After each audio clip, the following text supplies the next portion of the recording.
l'invité de la matinale. KTO Radio. KTO souffle ses 25 bougies le 13 décembre 1999. La chaîne émettait pour la toute première fois par câble puis par satellite quelques jours plus tard. KTO, c'est 3 lettres qui annoncent la bonne nouvelle aux francophones du monde entier. Et pour l'occasion, je vous propose ce matin d'en apprendre plus sur votre média avec le directeur des programmes Olivier Braillon. Bonjour Olivier. Bonjour Maxence. Comme l'Église en 2025, on peut dire que KTO célèbre son jubilé. Oui, bon, pour autant, c'est pas exactement la même échelle. Oui. C'est pas la même échelle, mais ça part de la même inspiration. Parce que l'inspiration fondamentale d'un jubilé, c'est de marquer le temps. Nous sommes tous incarnés. Nous avons besoin, dans nos familles, dans nos vies, de repères. Voilà, pour faire mémoire, pour se souvenir des épreuves traversées, pour se relancer pour une autre période. Voilà. Et dans les deux cas, l'Israël d'autrefois, celui qui a entendu de Moïse l'invitation à ce jubilé régulier, à cet effacement des dettes, etc. Israël l'a entendu pour repartir d'un nouveau pas, pour aller encore un peu plus loin, et pour effacer ce qui n'allait pas peut-être. Alors, oui, j'en accepte l'augure. KTO est né à l'initiative de Monseigneur Jean-Marie Lustiger, ancien archevêque de Paris. Quelle était son idée? Pourquoi s'est-il dit il faut une chaîne catholique en France? Alors, je n'étais pas dans sa tête à ce moment-là et je n'ai pas été un peu plus tard, mais il semble qu'il voulait prendre part à la vie culturelle, de son temps. Il voyait bien qu'on était en pleine déchristianisation, que beaucoup n'avaient pas eu la chance du catéchisme, ils n'avaient pas eu la chance d'apprendre ce qu'était l'Église, ce qu'elle faisait, ce qu'elle disait, ce qu'elle professait. Et je pense qu'il a eu besoin de cet outil-là, dont il avait compris l'importance, et donc il a mis d'une certaine manière le pied dans la porte de ce paysage audiovisuel avant que la porte ne se referme. Et puis il voulait aussi, et je crois que ça va tout à fait ensemble, que la voix de l'Église ait sa place dans le paysage, voilà, pas seulement audiovisuel, mais globalement dans le paysage de la société, d'abord en France évidemment. Vous parlez, Olivier, du paysage audiovisuel. Quel était-il à l'époque? Oh ben c'était un paysage, on peut dire, dans l'esprit qui s'ouvrait, c'est-à-dire que, voilà, j'ai pas mémoire de tout, mais autant un peu plus de 15 ans auparavant, le paysage des radios s'était ouvert et que tout d'un coup ont surgi un grand nombre de radios libres, autant à ce moment-là, il semblait possible de créer des télévisions, en sachant très bien qu'une bonne part de celles qui seraient nées à ce moment-là, de même qu'auparavant les radios, n'iraient pas très loin. Et de fait, beaucoup de projets sont morts, n'ont pas été très loin. Et grâce à Dieu, et grâce aux téléspectateurs, grâce aux donateurs, KTO est venu jusqu'à son 25e anniversaire. Quel est le caractère propre de KTO, son positionnement dans le champ médiatique? Bon, nous sommes une télévision catholique. Voilà. Ça veut dire que ce que nous proposons doit être catholique. Alors, ça ne veut pas dire qu'on parle de foi à chaque minute, mais ça veut dire que tout doit être cohérent avec cette foi, et peut-être un petit peu plus. Vous voyez, moi, je m'occupe notamment des documentaires. Et pour qu'un documentaire passe sur KTO, il faut qu'il y ait quelque part, sauf rares exceptions,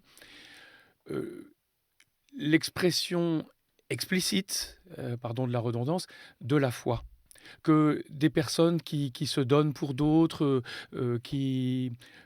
voilà, qui ont une action caritative, etc., que ces personnes, à un moment, nous disent « moi je le fais, mu par ma foi ».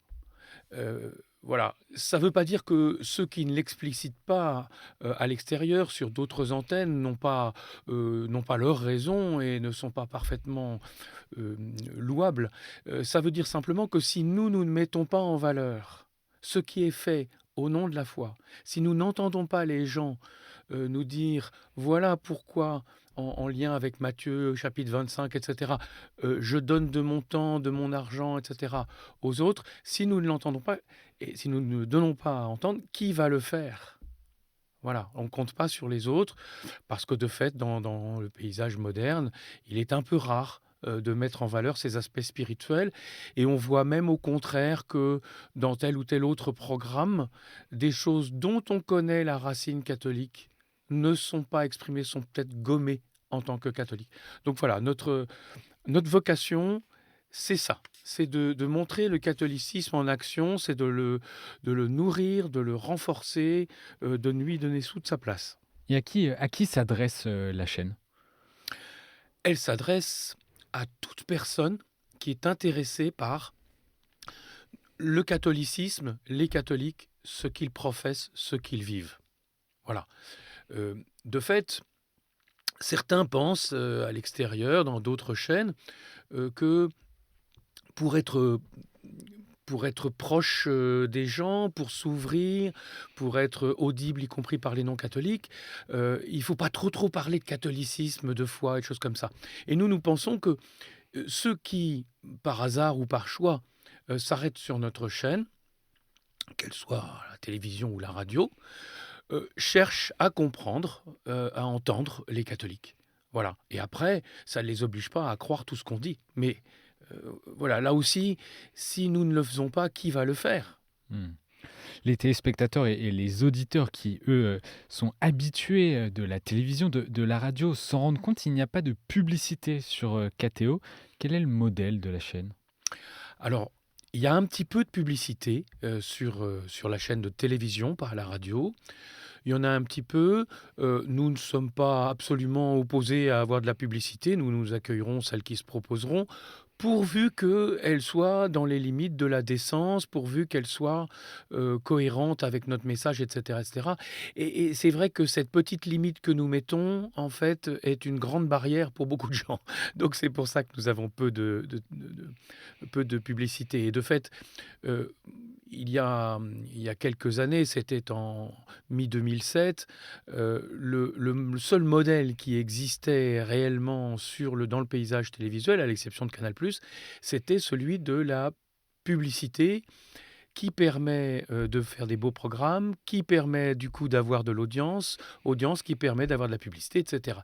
Et notre directeur général à l'époque, voyant que, en réalité, n'ayant pas d'accès à la TNT, nous serions forcément conduits à avoir un autre modèle, a proposé que, au fond, il y ait des sortes d'abonnements volontaires, à savoir que nous vivions exclusivement par les dons des téléspectateurs. Alors des mécènes nous ont aidés à tenir quelques années. On leur est vraiment très redevable. Et puis depuis, écoutez, on vit des dons, c'est-à-dire on vit de la providence à travers nos donateurs, des donateurs qui veulent que la télévision existe et qui de plus en plus nous regardent et ont un bénéfice. Mais de fait, ce qui est très important pour nous, c'est que la chaîne reste gratuite. C'est-à-dire, ces dons, ils sont volontaires. On n'oblige personne pour capter KTO à payer quoi que ce soit à la chaîne. Et c'est très important parce que, vous voyez, euh, parmi nos missions, il y a le fait de faire entendre pour la première fois la voix du Christ. À ceux qui n'en ont jamais entendu, à ceux pour lesquels elle est tout à fait déformée. Bon, eh bien, pour que tout le monde puisse avoir une chance d'entendre le message, il est impératif qu'on n'oblige pas à un abonnement préalable. Il est bien clair que quelqu'un qui n'a jamais entendu parler du Christ n'a pas du tout envie immédiatement de s'abonner à une chaîne catholique.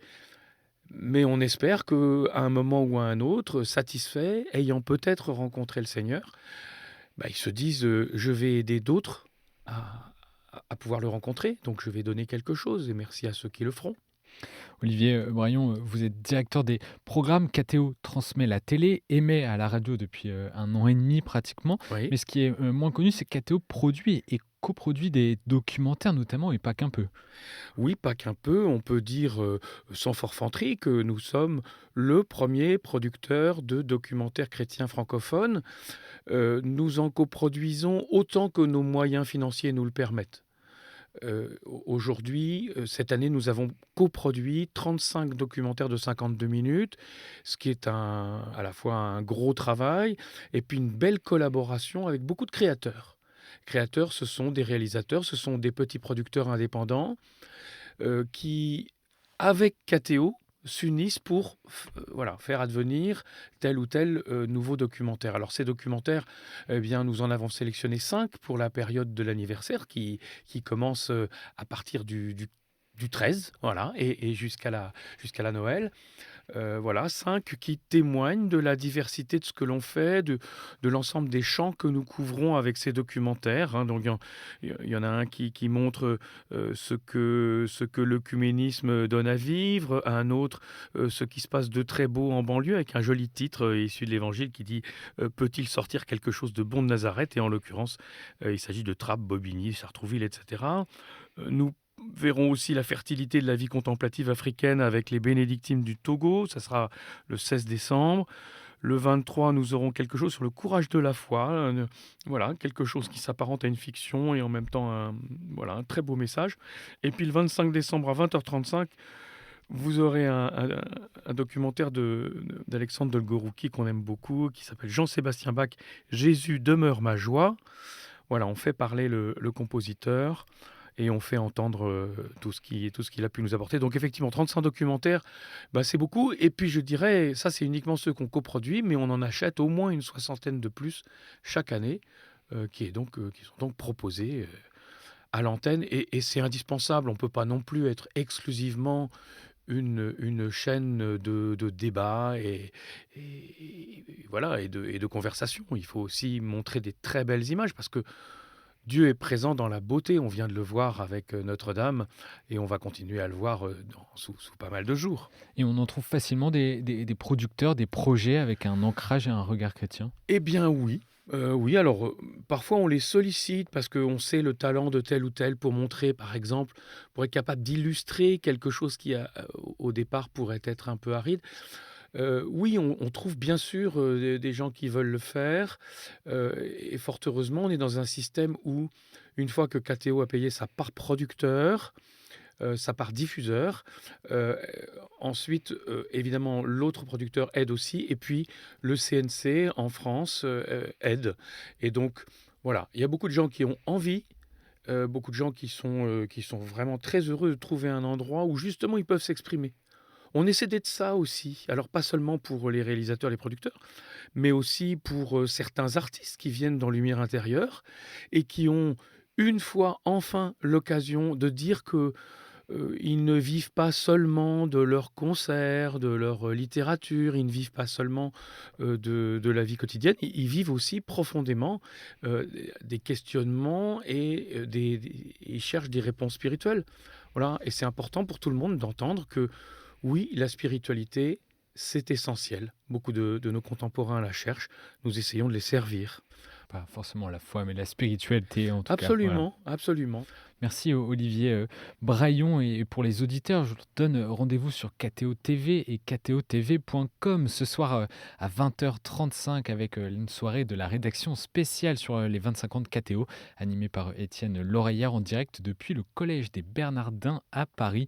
Merci encore une fois Olivier d'avoir fait un crochet par le studio de KTO ce matin. Merci Maxence.